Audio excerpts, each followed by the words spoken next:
ये बैग का कारखाना है और हम अभी हमारे भाई सरफराज भाई हैं हमारे बीच में और हम सरफराज भाई से बात करेंगे। बिहार विधानसभा के इलेक्शन है और 2 चरणों में है, 6 तारीख को और 11 तारीख को। सरफराज भाई बिहार के सुपौल ज़िला से है और इनके यहाँ 11 तारीख को इलेक्शन है। तो क्या इलेक्शन में वोटिंग करने के लिए जा रहे हैं सरफराज भाई? घर जाना तो चाहते हैं, हम लोग को ट्रेन नहीं मिल रहा है, टिकट अवेलेबल नहीं है, छठ का टाइम चल रहा है, ऐसे मौके पर चुनाव रखा है कि त्यौहार भी बीच में पड़ गया है और जाने का सुविधा भी नहीं है। बस वाले से पूछो तो बस वाला भी बहुत भाड़ा मांग रहा है, जैसे 2500 3000 एक टिकट का मांग रहा है। हम लोग मजदूर क्लास के आदमी। तो क्या आपको मतलब आप जाना चाह रहे हैं लेकिन जाने का कोई व्यवस्था नहीं है, ट्रेन नहीं है, टिकट नहीं मिल रही है, लेकिन आपको जाना है वोटिंग करने के लिए? लेकिन आप जो बिहार वोटिंग करने के लिए जाना चाह रहे हैं, आखिर किस मुद्दे पे वोटिंग करना चाह रहे हैं आप? हम लोग का मुद्दा क्या है? यही है, बेरोजगारी, गरीबी, पलायन, यही है ना। हम लोग फैक्ट्री यहाँ रहते हैं, घर से दूर रहते हैं, यहाँ 4-4 महीना 6-6 महीना, फिर कभी होना जाना होता था जाते हैं। अगर यही रोजगार हमको बिहार में मिले, किसी शहर जैसे पटना हो गया, मुजफ्फरपुर, दरभंगा, हाजीपुर, ये सब में मिले, फैक्ट्री लगे। तो आपको ये पलायन का मुद्दा आप कह रहे हैं कि हम घर छोड़ करके यहाँ हैं, 3 महीने 4 महीने पे जाते हैं और आप मुद्दा बता रहे हैं कि पलायन का मुद्दा है। तो आपके हिसाब से पलायन के मुद्दा को कौन दूर कर पाएगा?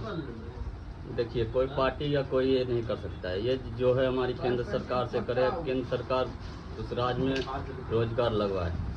ये पार्टी अगर केंद्र से मिलेगा ही नहीं तो बिहार सरकार क्या करेगा? बिहार सरकार को जितना रहेगा रकम उतना ही नहीं, उसका बजट ही कम है, 300 करोड़ के करीब आसपास है, या ज़्यादा है या कम है इससे। तो लेकिन तेजस्वी यादव अलग दावा कर रहे हैं, घर घर नौकरी देंगे। नीतीश कुमार जी अभी वादा किए हैं कि 1 करोड़ बिहार में नौकरी देंगे। प्रशांत किशोर जो बिहार में जन स्वराज पार्टी है वो दावा कर रहे हैं कि हम 5 साल के अंदर पलायन को रोक देंगे। तो आपके हिसाब से किसकी सरकार आनी चाहिए? सरकार, देखिए, सरकार तो अभी हमारे नीतीश चाचा का चल रहा है 20 साल से जी, और एक ही सब 5 बार चुनाव हुआ है, सब तरह एक ही जैसा होता है। लेकिन चुनाव के टाइम में वादा करते ये हो जाएगा, वो हो जाएगा।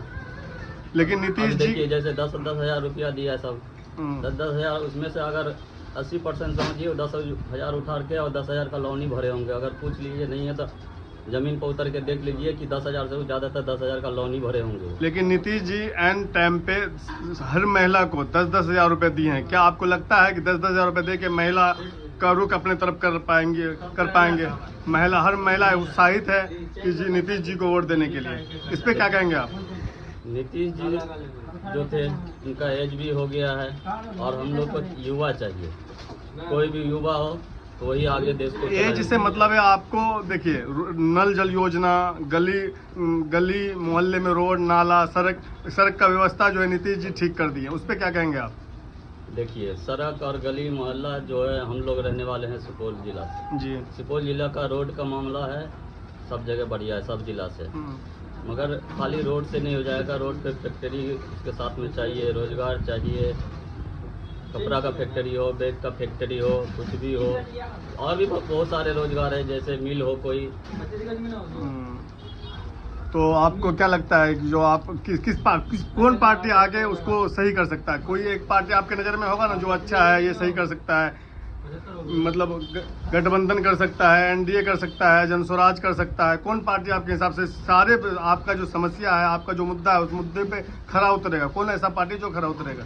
देखिए, पार्टी तो सभी है, सभी कहता मैं करूँगा, और सब पार्टी कहना चाहता है कि मैं ये दे दूंगा, 30 हज़ार रुपया जीविका को दूंगा, ये दूंगा, उससे नहीं। हमको रोजगार चाहिए और शिक्षा चाहिए। शिक्षा अगर पढ़ा लिखा आदमी होगा तो जाके अमेरिका में भी नौकरी कर लेगा। बिल्कुल, ये थे हमारे सरफराज भाई और शिक्षा और पलायन के मुद्दे पे बता रहे थे और इनका भी बिल्कुल कहना ठीक है, जो पलायन रुकना चाहिए, शिक्षा व्यवस्था ठीक होना चाहिए। लेकिन वर्तमान में नीतीश सरकार जो थे 20 सालों से, लेकिन नीतीश कुमार शिक्षा के मुद्दे पे तो बहुत अच्छा काम किया है, लोग बता रहे हैं, और स्कूलों को ठीक किया है। उस पर क्या कहेंगे आप? तो ये है कहना कि देखिए, स्कूल खाली हो जाने से नहीं, उसमें पढ़ा लिखा शिक्षक चाहिए। शिक्षक जो ईमानदारी से ड्यूटी करे। आपको खिचड़ी बांटने में ही 3 घंटा 4 घंटा लग जाता है।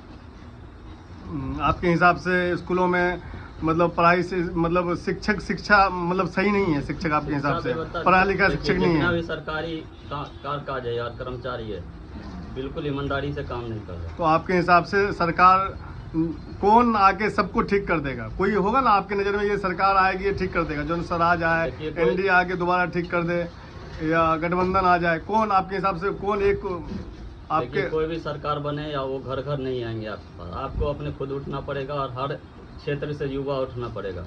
आपको रोजगार सरकार से तो सहयोग होना चाहिए, मगर करना पड़ेगा, आपको छीनना पड़ेगा।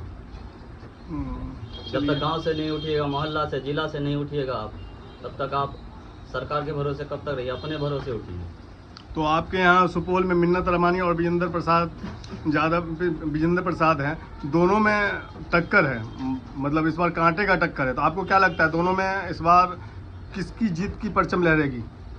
जीत तो देखिए वो तो वोटिंग होने के बाद ही पता चलेगा। मेरा आंकड़ा कह रहा है कि इस बार मिन्नत रहमानी निकले, क्योंकि हमारे विजेंद्र चाचा को 35 साल हो गया लगभग। लेकिन 35 साल से जब वो आ रहे हैं तो जाहिर सी बात है लोगों के दिल में अपना जगह बना रखे, इसलिए 35 साल से वो जीतता आ रहे हैं। और पिछली बार 2020 में जो इलेक्शन हुआ था उसमें भी 28,000 वोटों का अंतर था मिन्नत रहमानी और विजेंद्र प्रसाद में। ठीक है, हम लोग भी 35 साल से तो चाचा ही थे जब से। अब युवा को मौका दिया जाए। पहली बार कोई युवा आया नहीं, विजेंद्र चाचा चाहते अपनी पार्टी से, तो कोई युवा को मौका दे। चलिए, बहरहाल ये हमारे थे सरफराज भाई, बिहार के सुपौल जिला सुरती पट्टी गांव से, और आप इनको सुन रहे थे।